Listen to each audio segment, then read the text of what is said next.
Hello. Rajasthani रेखा की रसोई में आपका एक बार फिर से स्वागत है। आज मैं आपके साथ फिर से एक नई रेसिपी लेके आई हूँ। उम्मीद है आपको ये रेसिपी पसंद आएगी। अगर आपको ये रेसिपी अच्छी लगे तो लाइक करना, शेयर करना और आप मेरे चैनल पे नए हो तो चैनल को सब्सक्राइब करना, बेल आइकन भी दबा देना ताकि जब भी कोई नई वीडियो आए तो आपके पास नोटिफिकेशन आ जाए। तो चलिए शुरू करते हैं। अगर आप एकदम खस्ता बहुत क्रिस्पी और मजेदार लेयर वाली मटरी घर पे बनाना चाहते हैं तो ये रेसिपी आपके लिए। अगर आप ये मटरी बनाना चाहते हैं तो आप इस वीडियो को लास्ट तक जरूर देखिएगा और मुझे कमेंट करके जरूर बताइएगा कि आपको ये रेसिपी कैसे लगी। तो चलिए बनाना शुरू करते हैं। तो इसके लिए यहाँ पे मैंने 500 ग्राम मैदा लिया और इसमें हम 1 चम्मच के करीब अजवाइन को क्रश करके डाल देंगे। साथ ही मैंने यहाँ पे नमक डाल दिया है 1 चम्मच और साथ ही 1 चम्मच हम इसमें साबुत जीरा डाल देंगे। जीरा से बहुत ही अच्छा फ्लेवर आता है। 2 से 3 चम्मच हम इसमें तेल डाल देंगे जिससे कि इसमें एक परफेक्ट सा मोइन लग के तैयार हो जाएगा। आप चाहे तो यहाँ पे तेल की जगह घी यूज कर सकते हैं। आपको जो भी अच्छा लगे आप वो डाल दीजिएगा और अब हम इन सारी चीजों को अच्छे से मिक्स कर लेंगे। मोइन की क्वांटिटी आप जितने ज्यादा रखेंगे उतनी आपकी मटेरियल वो ज्यादा खस्ता बन के तैयार होगी। तो यहाँ पे आप देख सकते हैं कि जो मोइन है उसमें एकदम परफेक्ट है। तो अब हम इसमें थोड़ा थोड़ा पानी डालते हुए एक सख्त सा आटा लगा के तैयार कर लेंगे।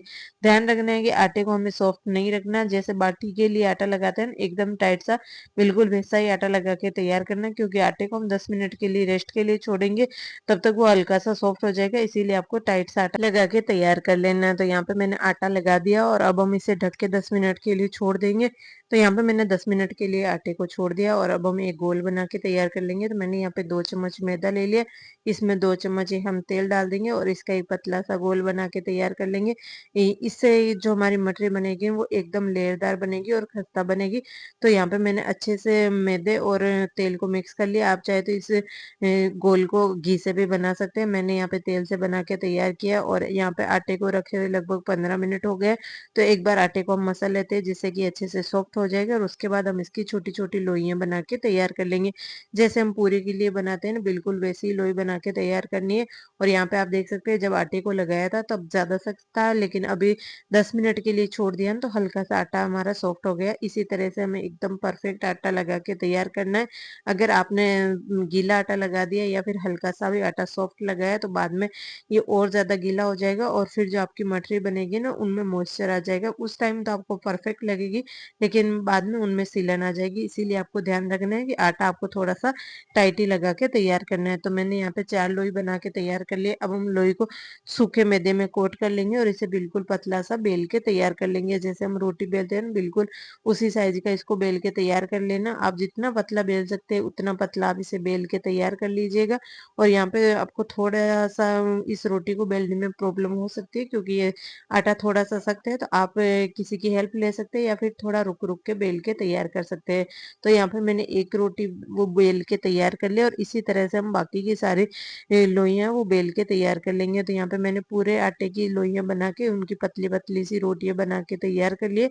इस तरह से मैंने सारी पतली पतली रोटी बना के तैयार कर लिए। और अब हम मठरी बनाने के लिए इनको एक एक के ऊपर एक एक रोटी लगाते जाएंगे। तो यहाँ पे पहले मैंने एक रोटी ले ली है और इसके ऊपर ये जो गोल हमने बना के रखा था ना मैदा और तेल का, उसको हम इस रोटी के ऊपर अच्छे से फैला देंगे और उसके बाद हम इसके ऊपर दूसरी रोटी लगा देंगे।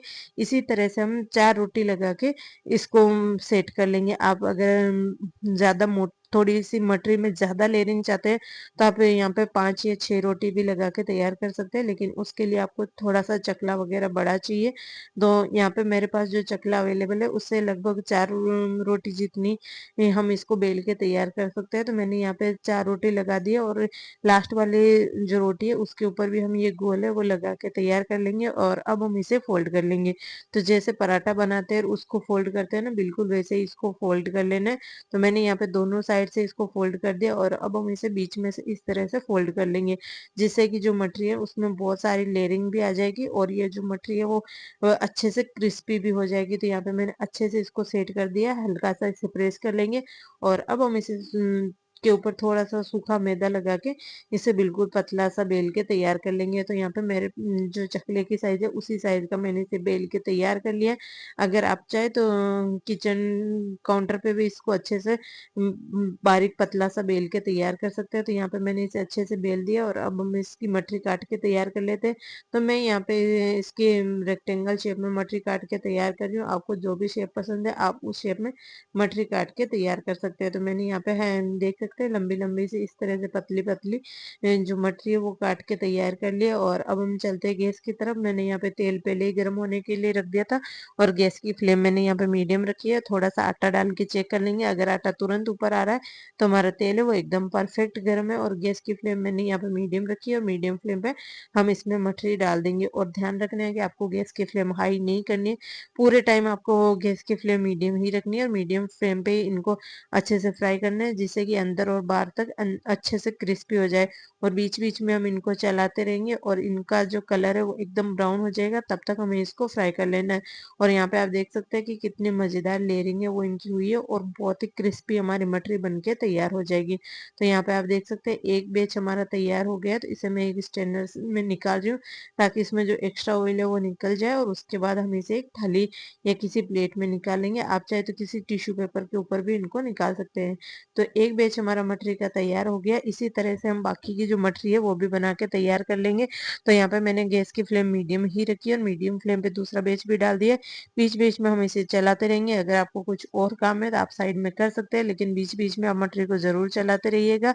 और गैस की फ्लेम आपको हाई नहीं करनी है, नहीं तो ऊपर से तो आपकी मटरी है वो अच्छे से सिक जाएगी लेकिन अंदर से कच्ची रह जाएगी। और बाद में थोड़ी देर के लिए भी आप उसे छोड़ेंगे ना तो ठंडी होने के बाद वो सॉफ्ट सी हो जाएगी। इसीलिए आपको एकदम परफेक्ट तरीके से मटरी को बना के तैयार करना है। तो यहाँ पे आप देख सकते हैं कि दूसरा बैच भी हमारा अच्छे से फ्राई हो गया, तो इसे भी हम निकाल लेते हैं। इसी तरह से मैंने सारी मटरी वो बना के तैयार कर ली थी। 4 बैच में मैंने पूरी मटरी को फ्राई करके तैयार कर लिया था।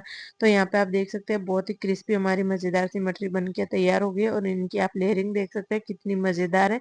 और मैं आपको यहाँ पे एक मटरी है वो तोड़ के भी दिखाऊंगी कितनी खस्ता ये बनी के तैयार हुई है। और आप इन्हें किसी कहीं ट्रेवल कर रहे हो या फिर चाय के साथ आपको कुछ स्नैक्स चाहिए या फिर आपको कुछ हल्का फुल्का खाना है तो आप ये मटरी जरूर खा सकते हैं चाय के साथ। तो ये बहुत टेस्टी लगती है। तो लीजिए तैयार है हमारी मजेदार सी मटरी।